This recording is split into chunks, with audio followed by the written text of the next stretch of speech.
Salut, c'est Sylvain. Je suis présentement au Tuol Sleng Museum à Phnom Penh au Cambodge. Puis je dois vous dire qu'ici, ce qui s'est passé, c'est pas très chic. En fait, il y a eu un génocide durant les années 70 au Cambodge et il y a plus ou moins 1,7 million de personnes qui est morte. Et là, en fait, je suis présentement dans une ancienne école qui a été convertie en centre de détention et où est-ce qu'il y a eu plus ou moins 15 000 morts, 15 000 personnes qui ont été torturées et puis abattues à mort. Donc, je vais vous montrer quelques images de ça.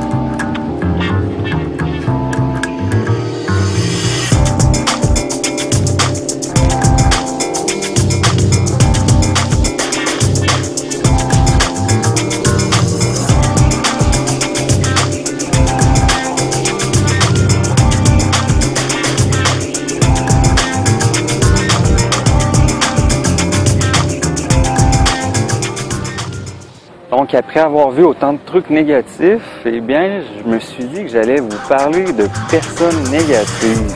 Vous savez, il y a une citation de Jim Rohn qui dit qu'on est la moyenne des 5 personnes qu'on fréquente le plus souvent.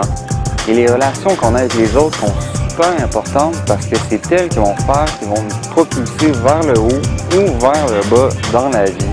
Il y a d'ailleurs plusieurs études qui ont démontré que de côtoyer des personnes positives nous permettait de vivre plus longtemps et plus en santé.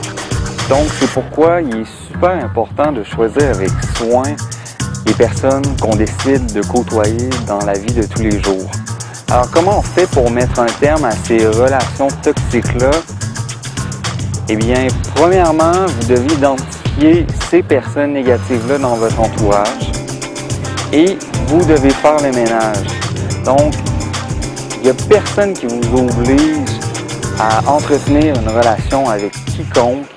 Et si vous sentez que justement, il y a une de ces personnes-là qui vous dénigre, qui vous envie, qui vous jalouse, ou justement qui vous propulse plus vers le bas que vers le haut, ben je crois pas que c'est une relation que vous devriez entretenir.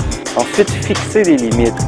Qu'est-ce que je veux dire par fixer des limites? Eh bien, c'est qu'il y a des gens avec qui on va être un peu pris malgré nous, par exemple nos collègues de travail, des personnes de notre famille.